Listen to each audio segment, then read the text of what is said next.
कोल्हापुर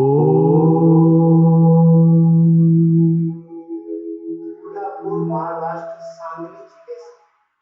इनके माता पिता का बिजनेस है, पिता इनके कपड़े का बिजनेस करते हैं। दो भाई हैं, एक भाई विदेश में, एक पिता के साथ है। बड़ी बहन और आप दोनों उस उम्र में ब्रह्मा कुमारी को समर्पित देश समाज की सेवा करने के लिए जब ट्रेनिंग ली तो इन्होंने कहा जब मैंने छोड़ ही दिया अपना जीवन, इस जीवन को मैंने आपके लिए समर्पित कर दिया, तो क्या मेरा अपना होम टाउन और क्या अंबाला और क्या मेरे लिए अमृतसर, जहां भी आप चाहेंगे दीदी। उस समय हमारी दादी जी प्रकाश मुनि दादी जी होते थे। उनके सामने जब शैली दीदी ने अपना समर्पण की अपना मन के विचार रखे, तो शैली दीदी हमारे लिए दोस्तों अंबाला के लिए एक हीरा बन के आई। और तब से लेके ताड़ियां में गुंजाइश मत करो शैली दीदी के लिए, जितनी आप मार सकते ताड़ियां। ताड़ियां मारने के मैं अक्सर आपको बताता हूँ कि दो फायदे होते हैं। जिसके लिए बजाते हैं वो तो प्रफुल्लित हो जाता है और आपको प्रेशर हो जाता है, सारे पॉइंट्स आपके हाथ में। एक बार जोरदार तालियां बजाओ।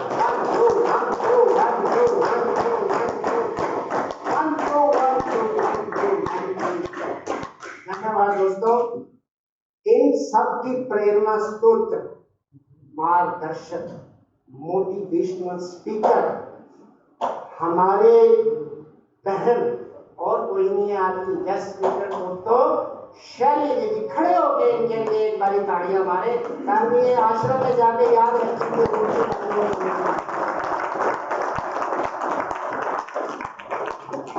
आपका धन्यवाद, आपका स्वागत।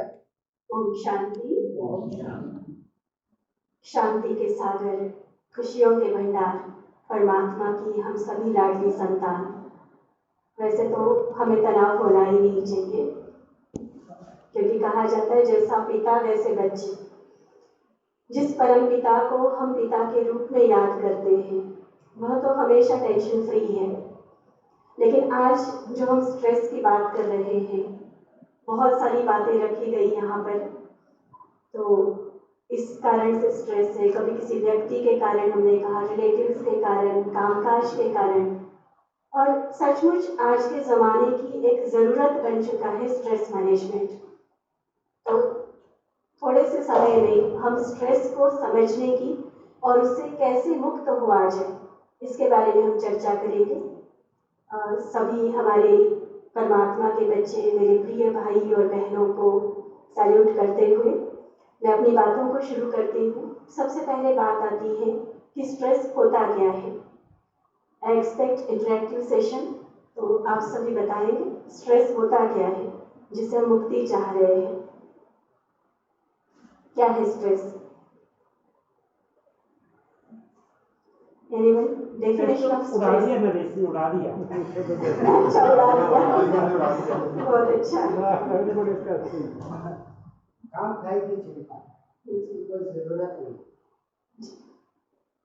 एक्चुअली स्ट्रेस एक इंडिकेशन है, एक सिम्टम है जो हमें ये बता रहा है कि कुछ ना कुछ चेंज की ज़रूरत है। जस्ट लाइक बॉडी पेन होता है, बॉडी में किसी भी पार्ट में पेन है, तो एक होता है कि सिर्फ हम पेन किलर ले और उसका इलाज करें, उस दर्द को हमने ख़त्म कर दिया।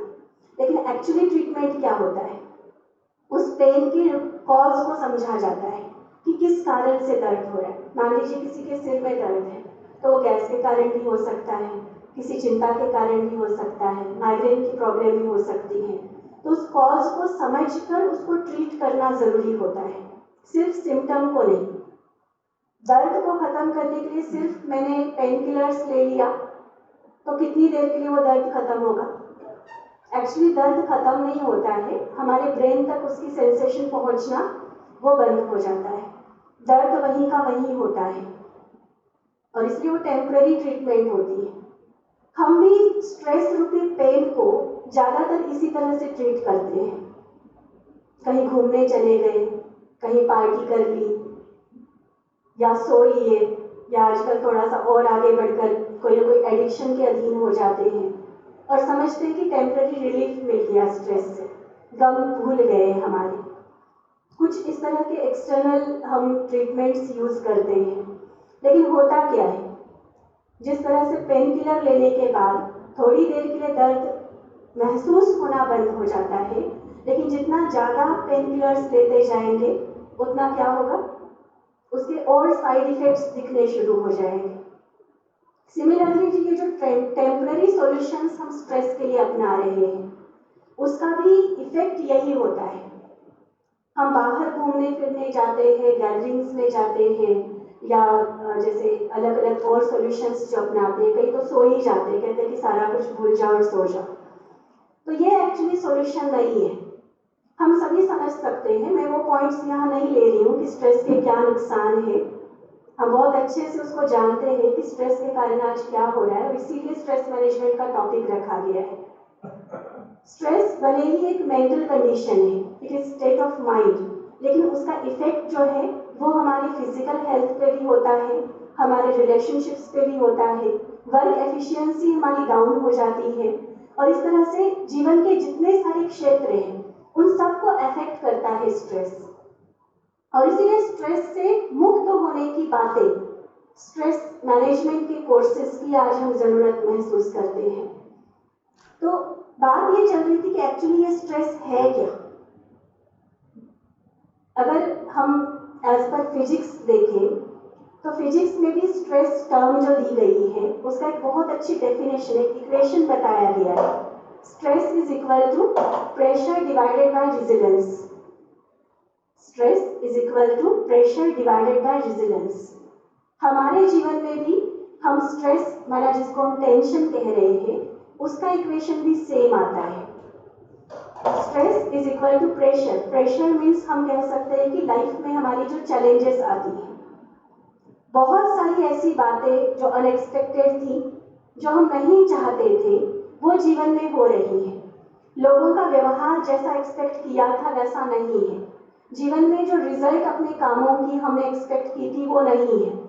तो अनएक्सपेक्टेड जो कुछ हो रहा है, अनफेवरेबल जो भी कुछ हो रहा है, हमारी कैपेसिटी से ऊपर जाके जो कई बातें हमारे सामने आ रही हैं, उसको हम चैलेंजेस कहते हैं। तो प्रेशर माना चैलेंजेस, और जो डिविडेंड है, डिवाइडिंग फैक्टर है, वो है रेजिलेंस, जिसको हम यहाँ ले सकते हैं हमारी ह्यूमन लाइफ के हिसाब से कि रेजिलेंस माना क्या है, हमारी इनर स्ट्रेंथ। अब देखिए इक्वेशन हमारे सामने क्या आ रहा है, stress is equal to challenges divided by inner strength. आज हम कहते हैं कि मेरी लाइफ में स्ट्रेस बहुत ज्यादा है। क्यों ज्यादा है? क्योंकि मेरी लाइफ में चैलेंजेस बहुत ज्यादा है, प्रॉब्लम्स बहुत ज्यादा है। चाहे वो हेल्थ इश्यूज हो सकते हैं, फैमिली प्रॉब्लम्स हो सकती हैं, जिस वर्क फील्ड में हम हैं वहां पर प्रॉब्लम्स हो सकती हैं, अलग अलग तरह के चैलेंजेस। तो ऊपर वाला तो चीज हमने सही रीति समझ ली है कि प्रेशर्स ज्यादा है, चैलेंजेस ज्यादा है, इसलिए स्ट्रेस ज्यादा है। ठीक है, हम अगर 50-60 साल पहले जाकर बात करें तो शायद उस जमाने में इतना स्ट्रेस नहीं था, क्योंकि हम कहते कि तब इतनी चैलेंजेस नहीं थे, इतनी प्रॉब्लम्स, इतनी कंपटीशन नहीं था, इसलिए स्ट्रेस कम था। तो ऊपर वाले फैक्टर को तो हमने सही समझ लिया है कि प्रेशर बढ़ेगा, चैलेंजेस बढ़ेंगे, तो स्ट्रेस बढ़ेगा, because it is directly proportional. Stress directly proportional to pressures, challenges. तो चैलेंजेस बढ़ रहे हैं, स्ट्रेस बढ़ रहा है। But what about inner strength? Inner strength की हम कभी बात नहीं करते हैं। अब इनर स्ट्रेंथ जो है वो इनवर्सली प्रोपोर्शनल है स्ट्रेस के साथ। मतलब जैसे चैलेंजेस के लिए हमने कहा कि चैलेंजेस बढ़ेंगे तो स्ट्रेस बढ़ेगा, इनर स्ट्रेंथ के लिए क्या कहा जाएगा? इनर स्ट्रेंथ बढ़ेगी तो स्ट्रेस कम होगा। और हम इस फैक्टर को इग्नोर करते जा रहे हैं। प्रेशर्स पे तो हमारा पूरा फोकस रहता है, हम दूसरे के साथ वो वर्णन भी करते हैं कि देखो मेरी लाइफ में ये हो रहा है, ये प्रॉब्लम चल रही है, इस तरह की चैलेंजेस मेरे सामने हैं, और हम इतना नेचुरल उस चीज को समझ लेते हैं कि देखो इतना कुछ मेरी लाइफ में हो रहा है तो क्यों नहीं स्ट्रेस होगा। मतलब हम जस्टिफाई करते हैं कि स्ट्रेस होना चाहिए कि अगर इतनी इतनी प्रॉब्लम्स मेरी लाइफ में हैं तो स्ट्रेस इज मस्ट। और फिर कहते हैं कि स्ट्रेस को मैनेज करना है या अपने आप को स्ट्रेस से फ्री करना है। कैसे होगा? पहले माइंड के इक्वेशन को सही करना होगा। नेचुरल हमने क्यों मान लिया है स्ट्रेस को? क्योंकि इनर स्ट्रेंथ को हम इग्नोर कर रहे हैं। अगर इनर स्ट्रेंथ को हम बढ़ाते जाएं, हमारी मानसिक शक्ति, हमारी आंतरिक शक्ति पर अगर हम मेहनत करें, तो जितना वो शक्ति बढ़ती जाएगी स्ट्रेस कम हो सकता है। उसमें फिर ये मैटर नहीं करेगा कि मेरी लाइफ में कितनी प्रॉब्लम्स है, किस तरह की सिचुएशंस के बीच हम जी रहे हैं। आज के करंट सिचुएशन अगर हम दुनिया की देखें तो स्ट्रेस का लेवल इतना ज़्यादा बढ़ चुका है। हम सभी जानते हैं 2020 में हमने जो एक महामारी का सामना किया, अभी भी उसका खतरा विश्व पर है। आंकड़े बताते हैं एज पर डाटा 2019 में जो स्ट्रेस लेवल था, जो डिप्रेशन के केसेस थे, सिर्फ भारत की हम बात कर रहे हैं, वर्ल्ड में भी सेम पिक्चर सामने है। भारत के आंकड़े बताते हैं कि 2019 में जितने डिप्रेशन के केसेस थे, जितना स्ट्रेस लेवल था, 2020 में सिर्फ और सिर्फ कोरोना के कारण 30% इंक्रीज हुआ है डिप्रेशन लेवल में। आप सोचिए, कोरोना ने इतनों को नहीं मारा होगा, इतनों को हुआ भी नहीं होगा, लेकिन वो फियर, वरीज कि अब क्या होगा, कहीं मुझे ना हो जाए, उसके साथ ऐसा हुआ। देखो उसकी कंडीशन इतनी वर्स हो गई, इतना कुछ उसके साथ हुआ, और हम वही चीज अपनी लाइफ में इमेजिन करना शुरू कर देते हैं। सिचुएशन है नहीं है मेरी लाइफ में, लेकिन हम खुद शायद उसको इनवाइट कर रहे हैं अपने माइंड में, अपने मन में निगेटिव सोच रखते हुए उसको इनवाइट कर रहे हैं कि मेरे साथ कहीं ऐसा ना हो जाए। और वहां हम स्ट्रेस में आ रहे हैं, वहां एंजाइटी आ रही है, फियर आ रहा है, और वहां इनर स्ट्रेंथ जो है वो डाउन जा रही है। जितना इनर स्ट्रेंथ डाउन जा रही है, कम हो रही है, अगेन स्ट्रेस लेवल और ज्यादा बढ़ता जा रहा है। और ऐसे में यही वाला इक्वेशन अगर हम फिर से कंसिडर करें तो प्रेशर्स, चैलेंजेस, क्या आज के समाज में, आज की दुनिया में ऐसा कोई पर्सन है जिसकी लाइफ में चैलेंजेस नहीं है? है कोई ऐसा व्यक्ति जो कहे कि मेरी लाइफ में कोई किसी तरह की प्रॉब्लम नहीं है? सही में so nice of you, thank you. लेकिन बात हम प्रैक्टिकल ये कर रहे हैं कि चैलेंजेस का शायद इफेक्ट हम कम कर सकते हैं इनर स्ट्रेंथ के कारण। प्रॉब्लम्स नहीं है या जीरो प्रॉब्लम्स है, ये बात आज किसी की भी लाइफ में नहीं है। अदर हेल्थ इश्यूज होंगे, फैमिली प्रॉब्लम्स होंगी, जो हम सब कुछ डिस्क्राइब कर चुके हैं। हमारे दादा विनय जी ने बहुत सारी लंबी लिस्ट ऑलरेडी बता दी है कि किस किस तरह की प्रॉब्लम्स स्ट्रेस क्रिएट कर रही है। तो प्रॉब्लम्स जीरो है ऐसा व्यक्ति नहीं होगा कोई। लाइफ है तो जिस लाइफ में हो सकता है कि सतयुग जिसकी हम बात करते हैं उसमें प्रॉब्लम्स नहीं होंगी, लेकिन अभी सतयुग नहीं है। अभी की लाइफ में हर एक के पास कुछ ना कुछ प्रॉब्लम्स हैं, एंड मोर देन वन, वो लिस्ट होगी हम सबके पास। तो प्रॉब्लम्स जीरो नहीं कर सकते, लेकिन उन प्रॉब्लम्स को समझने की हमारा जो अंडरस्टैंडिंग लेवल है उसको हम जरूर इंक्रीज कर सकते हैं कि किस परसेप्शन के साथ हम उस प्रॉब्लम को देख रहे हैं।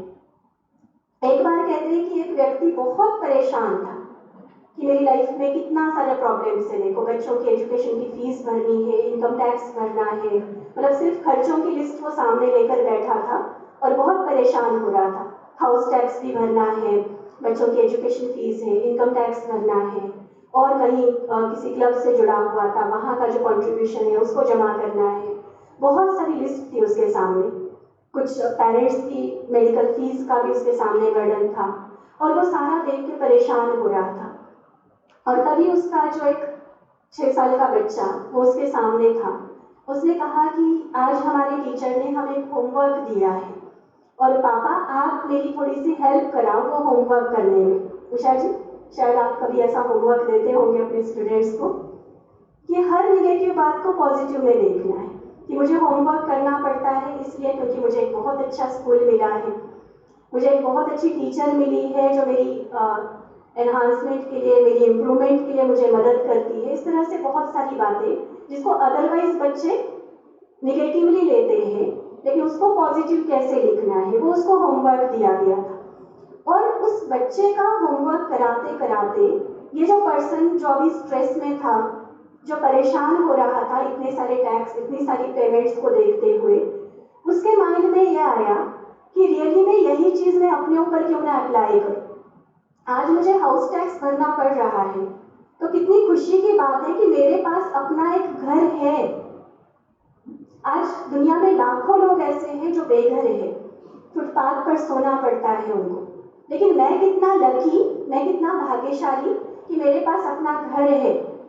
तो अपना घर है इसकी खुशी मुझे मनानी चाहिए या उसका टैक्स मुझे भरना पड़ता है इसका गम मनाना चाहिए? क्या करना चाहिए? खुद से पूछा उसने और उसको लगा नहीं, अपने घर की खुशी कई कई गुना बेहतर है, कई गुना ज्यादा है।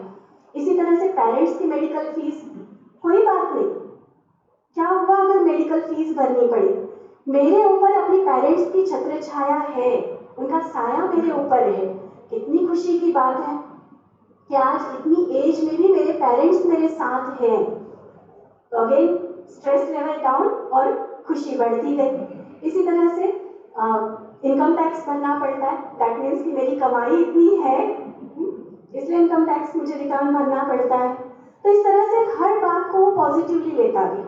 बातें वही है, जीवन की परिस्थितियां वही है, अभी भी उसको उतना ही पेमेंट करना है, लेकिन अब मेंटल कंडीशन उसकी क्या होगी?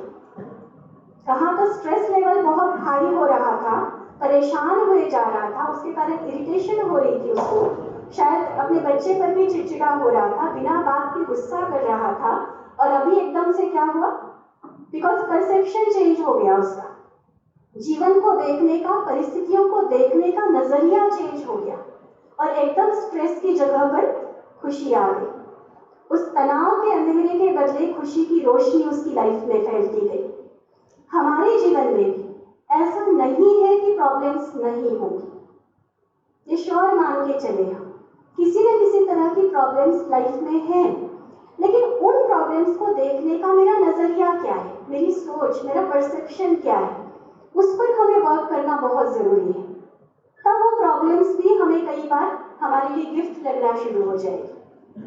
हमारे भारत की संस्कृति का सबसे महान शास्त्र श्रीमद् भगवत गीता, उसका सार जब हम सामने देखते हैं, पढ़ते हैं, बचपन से हमने उसका अध्ययन किया है, हम सभी ने ये बातें कभी ना कभी प्रवचनों में सुनी है। क्या कहता है गीता सार? सार क्या है?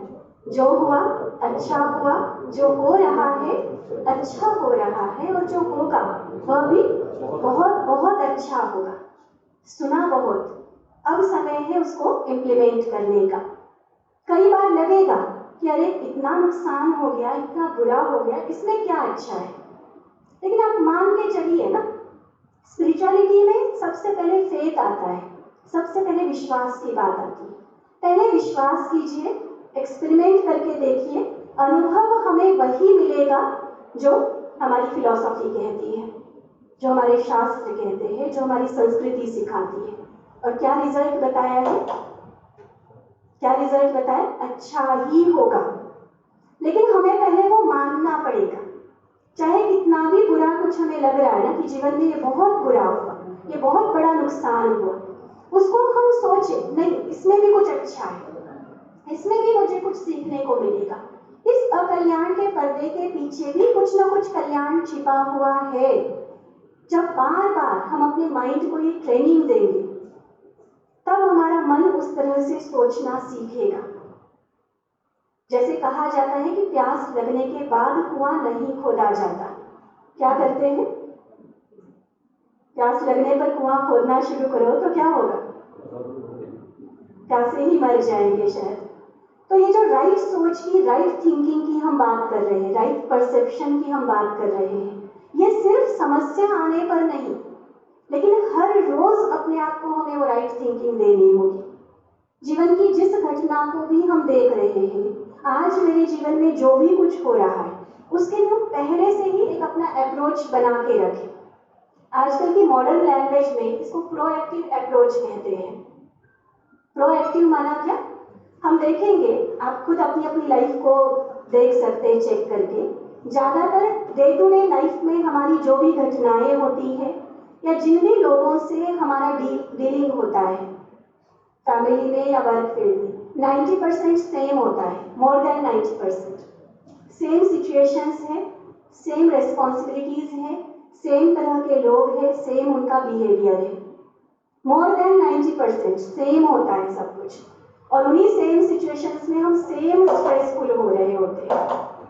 तो जबकि मुझे पता है कि आज सुबह सुबह मैं उठा हूँ, आज सुबह सुबह मेरी नींद खुली है और आज दिन भर में इन्हीं लोगों से मैंने डील करना है, मुझे पता है कि पर्टिकुलर हर व्यक्ति के साथ हम स्ट्रेसफुल नहीं होते, हर व्यक्ति के साथ हम इरिटेट नहीं होते, कोई कोई होते पर्टिकुलर। तो खास उनके लिए हम सोचें, प्रोएक्टिव माना कि पहले से ही हम विजुलाइज करें कि वो व्यक्ति या वो परिस्थिति जो मेरे माइंड में स्ट्रेस क्रिएट करती है, उसको हम अपने विजन में देखें, अपने मन के स्क्रीन पर उसी परिस्थिति को हम दोबारा से प्ले करें कि इस तरह से हो रहा है, और उस समय हम अपनी रिएक्शन देखें। अभी तक मेरी रिएक्शन क्या थी? स्ट्रेस के कारण हो सकता है कि मैं गुस्सा हो रहा था, हो सकता है कि मैं इरिटेट हो रही थी, मैं घबरा रही थी, मैं डर रहा था, अभी तक ये था। अब हम क्या देखेंगे अपने आप को? बहुत अच्छे से माइंड की स्क्रीन पर उसको ऐसे देखेंगे जैसे रियली में वो प्ले हो रहा है, वही व्यक्ति मेरे सामने है या वही काम को मैं कर रहा हूँ जिसके कारण स्ट्रेस होता है, लेकिन अपने आप को देखेंगे बहुत कामली, बहुत शांत मन से, बहुत रिलैक्स माइंड से मैं रिस्पॉन्स दे रहा हूँ, मैं उस कार्य को कर रही हूँ या उस व्यक्ति के साथ मैं डील कर रही हूँ। तो ये हम अपने माइंड को ट्रेनिंग देते हैं, और ये ट्रेनिंग रोज अपने आप को देना जरूरी है। ये मेडिटेशन की ही एक स्टेप है जो हम अपने माइंड को पॉजिटिव ट्रेनिंग देते हैं। परिस्थिति आई और उस टाइम मैं सोचूं कि अब मैं पॉजिटिव रेस्पॉन्स दूं, शायद पॉसिबल नहीं हो पाएगा, क्योंकि साइकोलॉजी ये कहती है, इवन स्पिरिचुअलिटी इसको अप्रूव करती है कि जब भी कोई परिस्थिति आएगी और उस समय जो आपका इंस्टेंट रिएक्शन होगा वो कौन सा होगा? जो बहुत लंबे समय से जो आपका रेस्पॉन्स रहा होगा वही आपका इंस्टेंट रिएक्शन होगा। अगर लंबे समय का हमारा अभ्यास है स्ट्रेस, एंजाइटी, फियर, वरी, तो जब वो परिस्थिति मेरे सामने आएगी, इवन अनएक्सपेक्टेड भी कुछ आएगा, वैसे तो मैंने कहा कि 90% तो सेम होगा, लेकिन 10% अगर अलग से भी कुछ मेरे सामने किसी दिन आ गया, तो भी मेरा अभी तक का मैंने प्रैक्टिस क्या की है, अपने माइंड को ट्रेनिंग क्या दी है?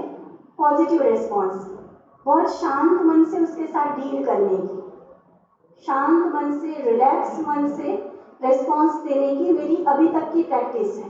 तो अनएक्सपेक्टेड अचानक से कुछ मेरे सामने आ भी गया, तो भी मेरी रिएक्शन उस समय क्या होगी? क्या होगी? पॉजिटिव। और इसीलिए कई लोगों को हम देखते हैं कि कितनी भी बुरे से बुरी सिचुएशंस होंगी, वो हमेशा हमें हंसते हुए या शांत मन वाले, रिलैक्स दिखाई देते हैं। प्रॉब्लम्स उनके सामने भी हैं, और वही हो सकता है कि किसी छोटी से छोटी प्रॉब्लम के कारण हम किसी को हताश, निराश भी देखते हैं। वेट प्रॉब्लम में नहीं है, पावर उस प्रॉब्लम में नहीं है, पावर होनी चाहिए मेरे अंदर, मेरी अपनी सोच में, मेरी आंतरिक शक्ति पर मैंने कितनी मेहनत की है, उसे हमें देखना बहुत जरूरी होगा। और इस तरह से परसेप्शन को हम चेंज करते जाए, सोच को अपने पॉजिटिव बनाते जाए, और माइंड को इस तरह की पॉजिटिव ट्रेनिंग अगर हम देते जाए, तो काफी हद तक, क्या मैं एक तरह से कहूंगी कि स्ट्रेस फ्री लाइफ हम जी सकते हैं। स्ट्रेस मैनेजमेंट भी नहीं, स्ट्रेस मैनेजमेंट माना थोड़ा थोड़ा रखा और उसको मैनेज कर दिया कि जितना चाहिए उतना यूज कर लिया, लेकिन नहीं, स्ट्रेस फ्री लाइफ। परमात्मा ने हमें स्ट्रेस में जीने के लिए नहीं बनाया है, परमात्मा ने हमें बनाया खुशी से जीने के लिए, खुश रहने के लिए, औरों को भी खुशियां बांटने के लिए। हम देखेंगे कि जो मुस्कान है, स्माइल है, कितना बड़ा वरदान है परमात्मा से हमें मिला हुआ, लेकिन उस स्माइल को ही हम भूल जाते हैं। वैसे कोई छोटी सी गिफ्ट भी हमें दे तो कितना उसको सहेज कर रखते हैं कि मेरे स्नेही व्यक्ति ने मुझे ये गिफ्ट दिया है, कितना प्यार से उसको संभालते हैं, उसको संभाल के रखते हैं। और स्माइल जो परमात्मा का सबसे बड़ा वरदान, और वो स्ट्रेस में आकर हम गंवा देते हैं। तो उसको संभालना है हमेशा, किसी भी कारण से कोई भी परिस्थिति मेरे स्माइल को गायब ना कर सके। ये अपने आप को एक संकल्प देना है, अपने आप से प्रॉमिस करना है हमें कि मुझे हमेशा स्माइलिंग फेस के साथ रहना है, रिलैक्स माइंड रहना है। परिस्थितियां आएंगी, ऐसा नहीं है कि मैंने संकल्प किया या प्रॉमिस किया तो परिस्थितियां बस चली जाएंगी, प्रॉब्लम्स लाइफ से विदा हो जाएंगी, ऐसा नहीं।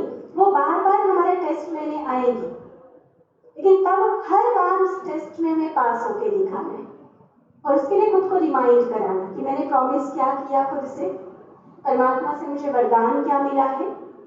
ये छोटी छोटी स्मृतियां हैं, लेकिन कहा जाता है कि जैसी स्मृति वैसी स्थिति। स्थिति कहते हैं हम स्टेट ऑफ माइंड को। तो स्टेट ऑफ माइंड का आधार है कि हम मन में थॉट्स क्या क्रिएट कर रहे हैं, थॉट्स मेरे कैसे हैं, किस कैटेगरी के मेरे थॉट्स हैं, उस पर हमें अपने आप को ट्रेनिंग देनी होगी। इसी तरह से मैं चिंतन कर रही थी स्ट्रेस के बारे में, तो लगा कि हम स्ट्रेस के बारे में क्यों सोच रहे हैं, सोचना तो चाहिए खुशी के बारे में। बजाय इसके कि हम स्ट्रेस मैनेजमेंट कहें, हमें ये कहना चाहिए कि हाउ टू बी हैप्पी, कैसे हम एक खुशनुमा जिंदगी जिए। फिर दूसरा एक विचार आया कि दुनिया में कहा जाता है कि लोहे को लोहा काटता है, कांटे को निकालना है तो कांटे को यूज करना पड़ता है। तो आज हम बात कर रहे हैं स्ट्रेस को खत्म करने की। तो स्ट्रेस को खत्म करने के लिए क्यों ना हम एक पॉजिटिव स्ट्रेस को यूज करें। पॉजिटिव स्ट्रेस को इतना पावरफुली हम यूज करेंगे जो नेगेटिव स्ट्रेस, जो लाइफ में प्रॉब्लम्स क्रिएट कर रहा है, जो हमारे तबीयत को भी बिगाड़ रहा है, रिलेशंस को भी खराब कर रहा है, उस नेगेटिव स्ट्रेस को खत्म करने के लिए तो स्ट्रेस वर्ड के अल्फाबेट्स हमने लिए और उस आधार पर क्या परमात्मा हमें पॉजिटिव सिखाते हैं उसको सामने रखा। तो स्ट्रेस में पहला अल्फाबेट आता है S, S for self confidence. Fear या वरी का कारण क्या है? क्योंकि हम अपने आप को कहीं ना कहीं कैपेबल नहीं समझते हैं। हमें लगता है आई कांट, मैं नहीं कर पाऊंगा, ये मेरे आउट ऑफ कंट्रोल सिचुएशन है, और वहां हम स्ट्रेस में आ जाते हैं। तो वहां हम अपने आप में कॉन्फिडेंस दिलाएं, यस आई कैन, मैं कर सकता हूँ, मैं कर सकती हूँ। वो सेल्फ कॉन्फिडेंस को जितना हम जागृत करेंगे, स्ट्रेस लेवल हमारा डाउन आता जाएगा। Then next alphabet T for team work. हम रोटरी क्लब में सभी इसके अनुभवी हैं। इतना बड़ा समाज सेवा का कार्य हो रहा है, क्या कोई अकेला कर रहा है? नहीं, इट्स टीम वर्क। इवन घर में भी, घर में है, वर्क फील्ड में है, सोशल सर्कल में हम है, कोई चाहे कितना भी बड़े से बड़ा कार्य हो, जहाँ टीम वर्क होता है वो कार्य बहुत इजी हो जाता है। कहा जाता है 1 और 1 11 होते हैं, पावर मल्टीप्लाई हो जाती है। और इसी का हमारे शास्त्रों में एक बहुत सुंदर एग्जाम्पल है गोवर्धन पर्वत को उठाने का। श्री कृष्ण जी के साथ हर गोप और गोपी ने अपनी छोटी सी उंगली का सहारा, वो सहयोग दिया, तब वो पर्वत उठा। तब जब गोवर्धन जैसा पहाड़ उठ सकता है सहयोग की शक्ति से, टीम वर्क की पावर से, तो हमारी लाइफ में जितने भी छोटे या बड़े, जितने भी तरह के कार्य हैं, अगर हम आपसी सहयोग के साथ करें तो उस कार्य के कारण, उस डेडलाइन को मीट करने के कारण, इतना बड़ा काम मेरे ऊपर आ गया, इतनी बड़ी जिम्मेवारी मेरे ऊपर आ गई, ये सोच सोच के जो हम स्ट्रेस में आ जाते हैं, वो स्ट्रेस खत्म होता जाएगा। लेकिन टीम वर्क के लिए एक और हिडन फैक्टर है आपसी स्नेह। आपस में हमारा दिल का प्यार कितना है, दिखावे वाला नहीं, दिल का प्यार कितना है। जहाँ प्यार होता है ना, वहाँ सहयोग मांगना नहीं पड़ता, आप खुद ऑफर करेंगे सहयोग की। तो टी फॉर टीम वर्क, और टीम वर्क के लिए जो बेसिक जो क्वालिटी हमारे अंदर होनी चाहिए कि सब मेरे अपने हैं, सबके साथ दिल का प्यार, दिल का स्नेह है मेरा, तब वो टीम वर्क होगी। काम मेरा होगा लेकिन साथी कई सारे तैयार हो जाएंगे, तो स्ट्रेस कहाँ रहेगा। इसी तरह से नेक्स्ट आता है आर। कई बार हमारी लाइफ में हमने एक्सपीरियंस किया होगा, हमने कोई बहुत अच्छा काम कर दिया, हो सकता है हमारी बहनें कोई बहुत अच्छी डिश बना दी, बहुत अच्छे से यूट्यूब पे देख के पूरी रेसिपी को फॉलो करके इंग्रेडिएंट्स सारे पहले इकट्ठा कर लिए, पूरा प्रॉपर रेसिपी को फॉलो करके और बहुत मतलब सेटिस्फाइड लेवल वाली वो बहुत अच्छी डिश बने, जिनको हमने खिलाया उन्होंने एक शब्द भी नहीं बोला। कैसे लगता है? बहुत अच्छा लगता है भारती जी? नहीं? इसी तरह से और कोई कार्य, चाहे कोई सोशल वेलफेयर का काम हमने किया या जहाँ पर हम वर्क फील्ड में हमारे हैं वहाँ पर हमने बहुत अच्छा कोई टारगेट को अचीव करके दिखाया, और उस टाइम एक एक्सपेक्टेशन होती है कि कोई थोड़ा तो वाहवाही करे हमारी, थोड़ा तो कोई कहे कि शाबाश आपने बहुत अच्छा काम कर दिया, वाह मम्मा आपने तो आज बहुत बढ़िया डिश बना दी। एक छोटी सी, इसमें कोई स्वार्थ वाली बात नहीं है, लेकिन एक अंदर से एक्सपेक्टेशन होती है ये। और जब वैसा नहीं होता है ना, क्या थॉट आएगा? अगली बार से बनाऊंगी या नहीं बनाऊंगी?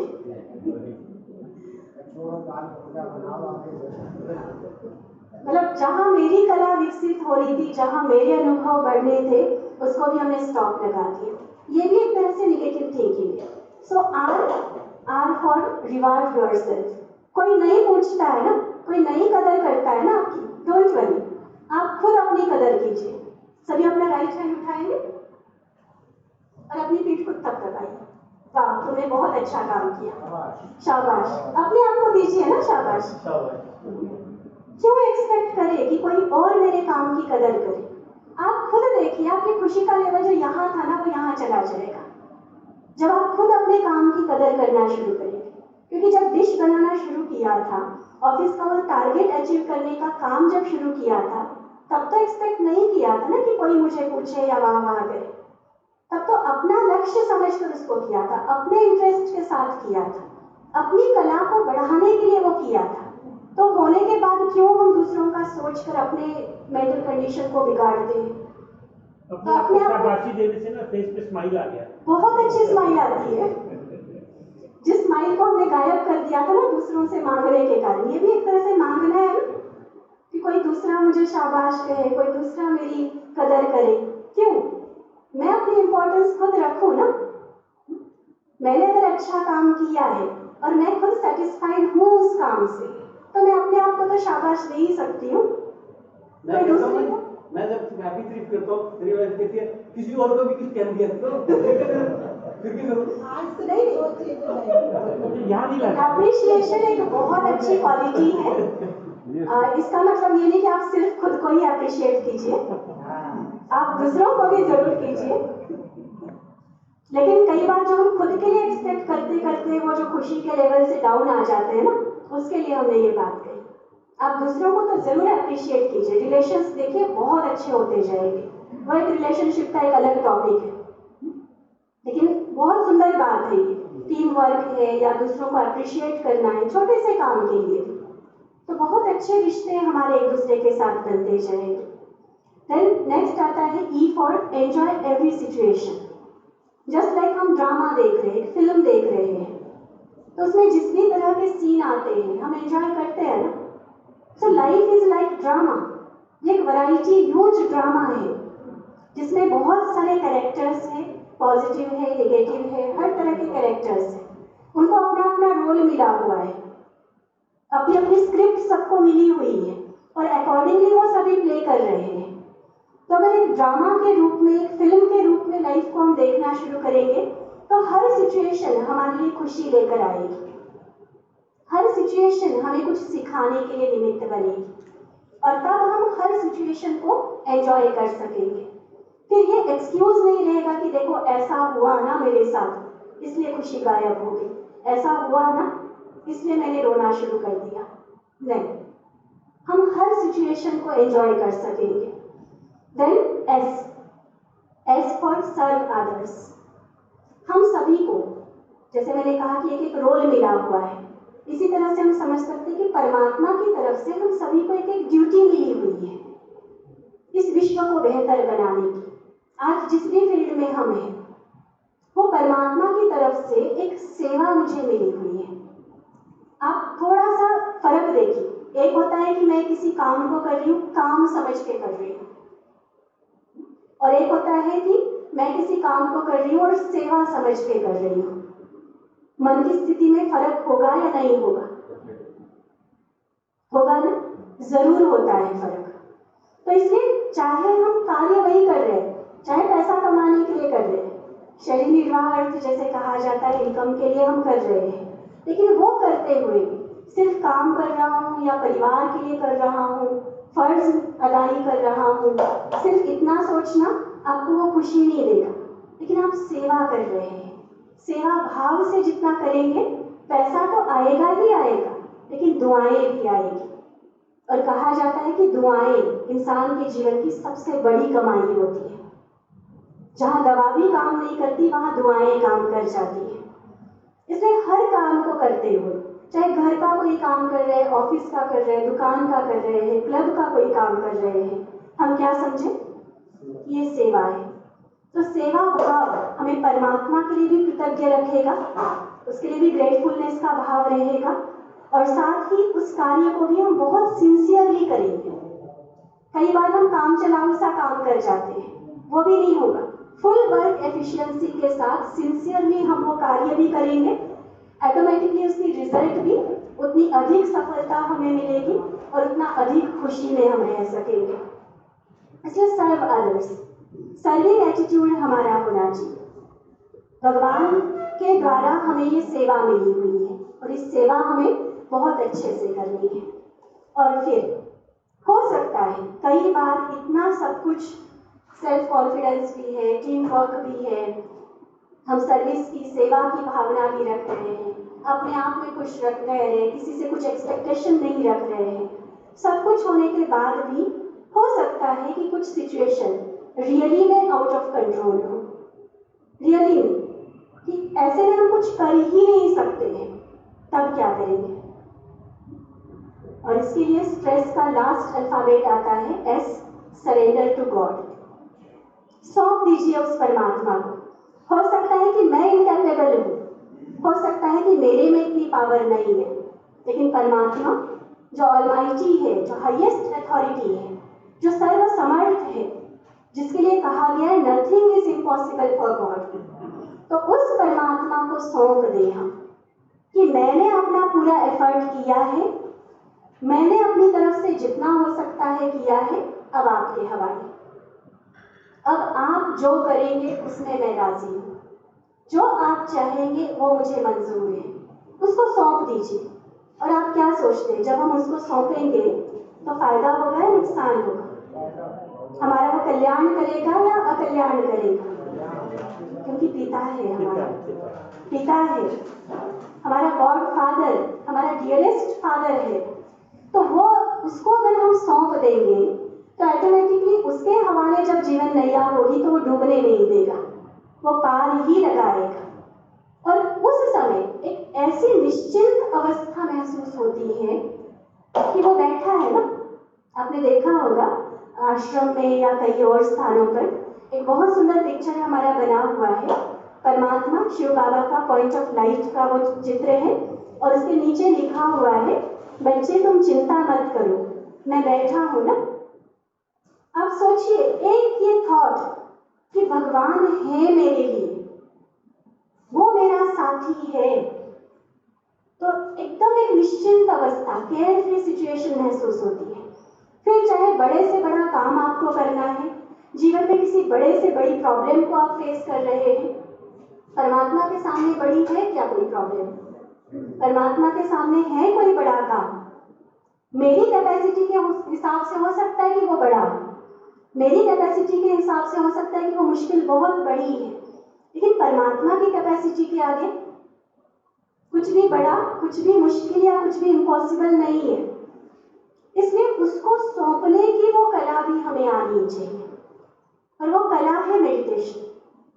बहुत सुंदर तरीके से अपने आप को, वैसे तो स्ट्रेस के जितने अल्फाबेट्स मैंने बताए ना, इनका सारों का कनेक्शन मेडिटेशन के साथ है। सेल्फ कॉन्फिडेंस आपका बढ़ेगा मेडिटेशन से, क्योंकि आपको अवेयरनेस आएगी कि मेरे अंदर कितनी सारी पावर्स है। हनुमान भूल गया था मेरे पास कितनी शक्ति है, उड़ने की शक्ति है मेरे पास, उसको याद कराया गया। मेडिटेशन वही चीज है, सेल्फ अवेयरनेस, जिससे सेल्फ कॉन्फिडेंस बढ़ेगा। प्यार इतना बढ़ेगा मन में कि सभी आपके सहयोगी बनते जाएंगे। दूसरों से एक्सपेक्टेशन नहीं रहेगी, खुद के साथ आप सेटिस्फाइड रहेंगे, हर सिचुएशन को एंजॉय कर पाएंगे, हर कार्य को अच्छे से अच्छे तरीके से कर पाएंगे। और परमात्मा का साथ जो मेडिटेशन की हाईएस्ट स्टेज है, उसके आधार पर तो कोई सिचुएशन, कोई प्रॉब्लम रहती ही नहीं हमारे लिए। एक तरह से जो इनर स्ट्रेंथ है वो इनफाइनाइट हो जाती है हमारी, और इसलिए स्ट्रेस जीरो।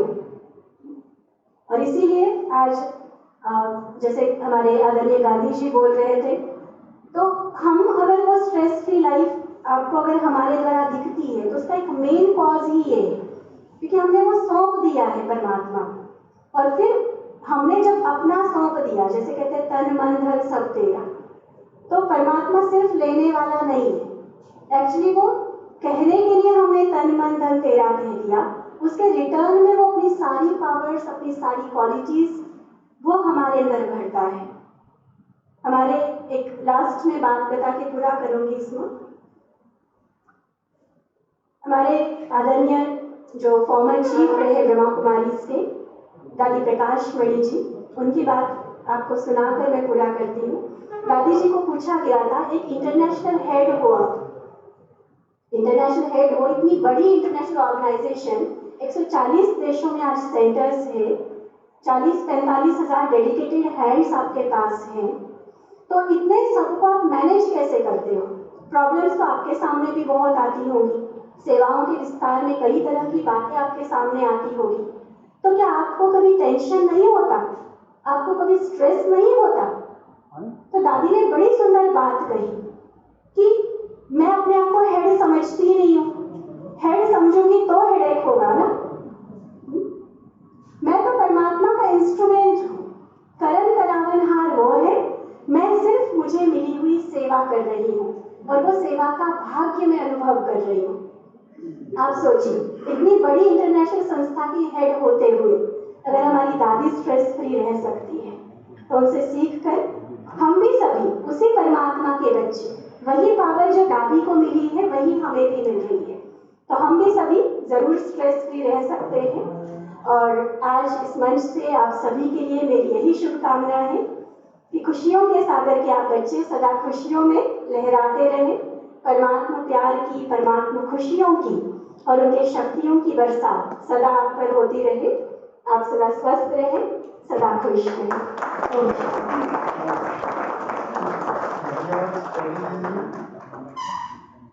शालिनी दीदी ने अपनी मधुर वाणी और सरल भाषा में स्ट्रेस फ्री रहने का जो है हमें जो मूल मंत्र है वो दिया कि पॉजिटिव अप्रोच रखो,